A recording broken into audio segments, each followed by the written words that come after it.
Hey guys, welcome to MadTech. Today we'll be learning how to turn off parental controls on Google Play Store, and now let's dive right in.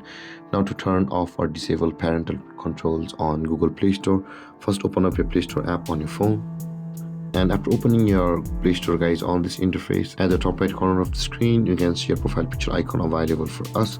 Tap on your profile picture icon at the top right corner of the screen, and this kind of interface will appear where you can see the settings option at the bottom of the list, just above help and feedback. Tap on settings, and again when you land on this interface or this page, you can see the family option over here. Tap on the family option, which is the fourth one, and you can see your parental controls are over here.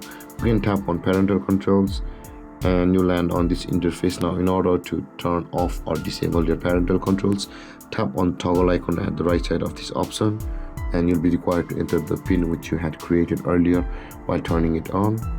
And after entering your pin, tap on OK.